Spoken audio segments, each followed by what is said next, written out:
તો આ માસ્ટરમાઇન્ડ ક્યારે પકડાશે એ સૌથી મોટો સવાલ છે, પરંતુ આ માસ્ટરમાઇન્ડના કારણે કેટલાક યુવાઓનું જે નસીબ છે તે ફૂટી ગયું છે. સંજય અમારી સાથે જોડાયેલા છે. સંજય, યુવાઓ સાથે જો વાત કરી શકો, તેમની પાસેથી જાણી શકો કેટલા વર્ષોની એમની મહેનત હોય છે, જ્યારે એક પેપર ફૂટતું હોય છે તેમના પરિવાર ઉપર, તેમના પર શું વીતતી હોય છે? બિલકુલ સિદ્ધાર્થ, આપે જે કહ્યું કે આ પેપર નથી ફૂટ્યું પરંતુ વિદ્યાર્થીઓનું નસીબ ફૂટ્યું છે. અને ડિબેટ પહેલા જે ડિબેટની શરૂઆતમાં જ્યારે શૈલેષભાઈએ કીધું હતું કે આ સરકાર અગ્નિ પરીક્ષામાંથી પસાર થઈ રહી છે, પરંતુ આ સરકાર અગ્નિ પરીક્ષા ક્યાં સુધી આપશે? 2014 થી પેપર જે છે તે ફૂટી રહ્યા છે. સિદ્ધાર્થ, આ જોઈ શકો છો આપ, 2014માં જે છે જીપીએસસી ચીફ ઓફિસરની પરીક્ષાનું પેપર ફૂટ્યું હતું, 2015માં જે છે તલાટીનું પેપર ફૂટ્યું હતું, 16માં પણ તલાટીનું પેપર ફૂટ્યું હતું, 18માં ટાટનું પેપર ફૂટ્યું હતું, ત્યારબાદ એલઆરડીનું, બિન સચિવાલયનું અને હવે હેડ ક્લાર્કની પરીક્ષાનું પેપર પણ ફૂટ્યું છે. એટલે ક્યાંક ને ક્યાંક જે છે વિદ્યાર્થીઓ જે છે કે તેઓની મહેનત જે છે કે તે રોળાઈ રહી છે. સાથે સાથે તેમણે એ પણ કહ્યું હતું કે વિદ્યાર્થીઓને જે છે જે આવવા જવાનું ભાડું આપે છે, પરંતુ એ સમય જે છે તે વ્યય થઈ રહ્યો છે, તેનું શું? બેન આપણી સાથે છે, બેન પાસેથી જાણીશું. બેન, કેટલા સમયથી તમે આ તૈયારી કરો છો અને આ જે પરીક્ષા જે છે તે પેપર ફૂટ્યું છે, કેટલી મનોવ્યથા શું છે ખાસ તમારી? સર, આમાં આજે પહેલી વાર નથી ફૂટ્યું, આવું ઘણા વર્ષોથી આવ્યું છે. અને હેડ ક્લાર્કની પરીક્ષામાં એક વસ્તુ એ હતી કે 40 વર્ષ સુધીની વય મર્યાદાવાળા પરીક્ષા આપી શકતા હતા. હવે બીજી વાર આ પરીક્ષા ક્યારે લેવાશે એ કંઈ ખબર નથી. હવે જેને 40 વર્ષ થઈ જશે એ લોકો તો આ પરીક્ષા નહીં આપી શકે. જે લોકો ગુનેગાર છે એને તો સજા મળશે ત્યારે મળશે, પણ જે ગુનેગાર નથી, નિર્દોષ છે, જે મહેનત કરતા હતા, એમનું શું? આ સિવાય પણ જેટલી પરીક્ષાઓ હજી સુધી લેવાઈ છે, નથી લેવાઈ, જેના પેપરો ફૂટ્યા છે, એક સરકારને અપીલ છે કે બને ત્યાં સુધી ઇલેક્શન પહેલા બધી પરીક્ષાઓ સારી રીતે લેવાઈ જાય, જેથી જે લોકોની ઉંમર થઈ ગઈ છે, જે નિર્દોષ છે, એમને સજા ના મળે. બીજી એક વાત એ પણ આવી રહી છે કે સરકાર જે છે કે જે તે સમયે નિર્ણય લેશે આ પરીક્ષા રદ કરવી કે નહીં, પણ પરીક્ષા રદ કરવી શું એ વિકલ્પ તમે માની રહ્યા છો કે આ પરીક્ષા પણ રદ થવી જોઈએ? શું માનો? પણ સર, પેપર ફૂટી જ ગયું છે તો રદ તો થવી જ જોઈએ, પણ બને ત્યાં સુધી જલ્દી લેવાઈ જાય. આ પરીક્ષાઓ જેમ અત્યારે લેવાઈ હતી એના જલ્દીમાં જલ્દી લેવાઈ જાય ઇલેક્શન પહેલા, કે જેની વય મર્યાદા થઈ ગઈ છે એને બાંધછોડ મળે.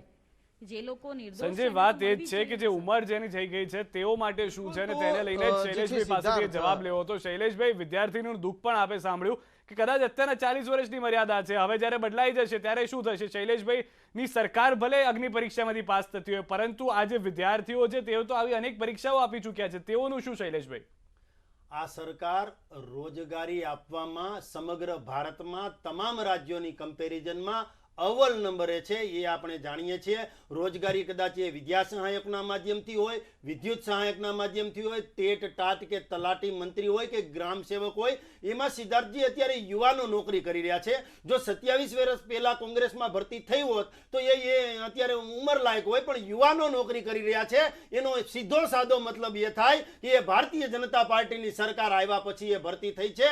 એ ચાહે કોન્સ્ટેબલ હોય કે કોઈ પણ તમે જુઓ તો યુવાનો છે. એટલે યુવાનોને હિત માટેની આ સરકાર છે.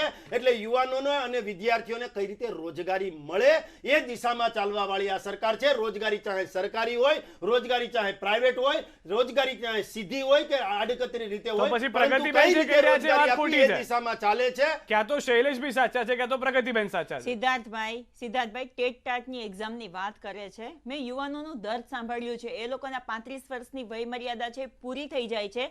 1 થી 5 ધોરણ સુધી એક જ શિક્ષક હોય છે, છતાં પણ શિક્ષકોની ભરતી નથી થઈ રહી. મને આ સરકારમાં વાંધો જે છે, તમે પરીક્ષા લેવાની વાત કરો, પરીક્ષા લ્યો છો તો પેપર લીક થઈ જાય છે, પેપર લીક નથી થતું, પરીક્ષા લઈ છે તો રિઝલ્ટ નથી આવતું, રિઝલ્ટ આવી જાય છે તો એમને નોકરી ઉપર બોલાવી લેવામાં નથી આવતા.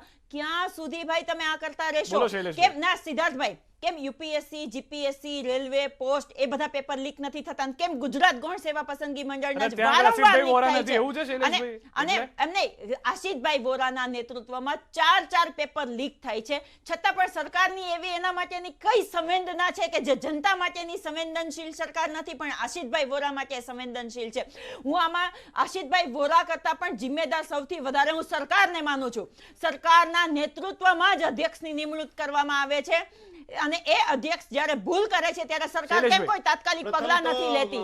પ્રગતિજી કોઈએ એવું કઈ છાવરવાની વાત નથી કરી, કોઈને ચાર પણ ચાર છાવરવામાં પેપર નહીં આવે. એમને તમે- ચાર ચાર તમે પેપર ગાય લીક થઈ ગયા ઉડાડીને- સુધી કાંઈ જ તમે તમારે ગાય નથી ઉડાડીને થવાનું. વાતો કરતા રહ્યો છો, પરંતુ શું સરકાર વાતો કરતા નિર્ણયો રહીએ કરે છે ભાઈ? સરકાર અને અમે- નિર્ણયો કરતી અમે હોત તો સિદ્ધાર્થજી, ચાર અમે એ પેપર પણ લીક કહીએ થાય ત્યાં છીએ સુધી કે તમે અમારામાં યુવાનોના ક્યાંક ભવિષ્ય ત્રુટિ સુધી હશે તો એ લડતા ત્રુટિનો રહેશો તમે. સુધારો કરીશું, પરંતુ માત્ર ને માત્ર નેગેટિવિટીનો સંચાર પ્રગતિજી અરે આપણામાં ભાઈ, થઈ તો ગયો છે. શિક્ષકોની એ ભરતી કાઢવાની કેમ નથી જરૂર કરી છે. રહ્યા? દૂધમાંથી શિક્ષકો પૂરા લડી કાઢવાનું રહ્યા બંધ છે. કરો. કંઈક- ભાઈ, કંઈક અમે જ્યારે positive વાત લોકોની કરો વચ્ચે તો જઈએ છીએ ને નહીં, ત્યારે તમે એની અમને- સંવેદના તમે જુઓ તો ખ્યાલ આવે. ખાલી સિદ્ધાર્થજી, સ્લોગનમાં અમે સરકારમાં સંવેદનશીલ છીએ, સરકાર અમે બતાવવાથી નહીં જવાબદારીમાં થાય છીએ, સરકાર. અમે જવાબદારી સાથે દોષનો ટોપલો કઈ હોય તો પણ જવાબદારી? સ્વીકારવા તૈયાર છીએ. અમે હા, આજે સારું તમે કામ એટલે કર્યું હોય તો સ્વીકારો વખાણ ન શૈલેષભાઈ કરો તો કે કાંઈ નહીં, 2022 માં પરંતુ ચૂંટણી આવી નડવાનું તો રહી છે બંધ એટલે કરો. તમે અત્યારે સ્વીકારવા તૈયાર છો. આજે હમણાં 2022 માં અરે ચૂંટણી પણ ના હોત ને ભરતી 27 કરનાર માં તો આ હોત જ ને સરકાર તો છે. તમે બોલતે. તમારે આમાં પણ ભરતી જો, ક્યાં થઈ રહી છે?